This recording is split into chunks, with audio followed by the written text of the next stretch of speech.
What's going on, guys? It's Hi, and if you've dabbled in auto detailing for any amount of time, you've no doubt heard of washing a car with the 2-bucket method. All this means is that you use 2 buckets of water to wash a car. One bucket holds the mixed soap water and the other holds plain rinse water. The idea is that after you scrubbed a car with a sponge or whatever from the soap bucket, you first work it out in the rinse bucket before reintroducing it back into the soap bucket. This removes the contaminants that the sponge picked up from scrubbing the car and doesn't introduce it into the soap bucket, which will reduce your chance of scrubbing the car with the previously removed contaminants. The ideology behind this method is sound in principle, but in practice, it's the best of a worst case scenario. In reality, there's always some amount of contaminant that will transfer from the rinse bucket to the wash bucket. To eliminate this problem, you're going to need a bunch of rinse buckets to further minimize cross-contamination with every bucket. That'll work in reducing scratches, but it's completely not practical. Many of us are using 5-gallon buckets for car washes. Just imagine the amount of water wasted as you fill up bucket after bucket just to transfer fewer contaminants. It's a complete waste. So what can we do that's better? How about taking away the rinse bucket altogether? Now, this may seem completely counterproductive considering what I just laid out with the 2 or more bucket method, but stick with me. What we can do is reduce the number of buckets but increase the amount of wash media. We can have just one bucket but use multiple sponges, cloths, or whatever. The idea is that we only use the wash media once. After each use, as the media picks up those contaminants, we put it aside and just move on to the next one.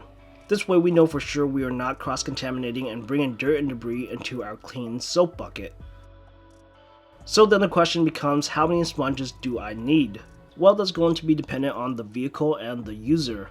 Larger vehicles are naturally going to need more sponges than smaller vehicles.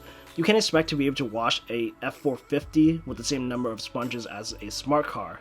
With this method, the more the better. I understand that it can be expensive to buy a bunch of sponges, but it is what it is. If you're serious about reducing those car wash induced scratches, you gotta put your money where your mouth is, at least with this method. That being said, this is what I do with my Supra. I break the entire car up into 5 sponges. The roof, front windshield, and rear windshield gets 1. The hood and front bumper gets another. Then each side of the car, door to fenders, gets 1. Then the rear end gets the final sponge. Now, 5 sponges may not seem like a lot for all this area, but remember, the sponges have 2 large flat areas and some usable side space. It's all about managing what you have. Aside from reducing possible scratches, there are other benefits to the 1 bucket method. An easy one to see is the reduction of wasted water.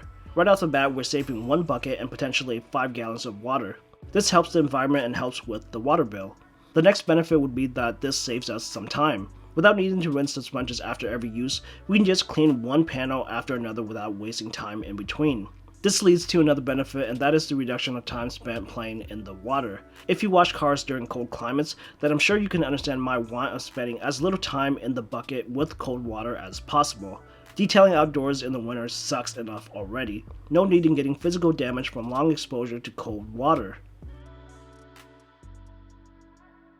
Overall, I really think the 1 bucket method is a better approach than the 2 bucket method. It's a bit more costly upfront with the cost of all the sponges, but in the long run, it's a worthwhile endeavor. I hope you've enjoyed this video. If you did, I'd appreciate it if you give it a thumbs up, share it around, comment down below with any thoughts or questions you may have.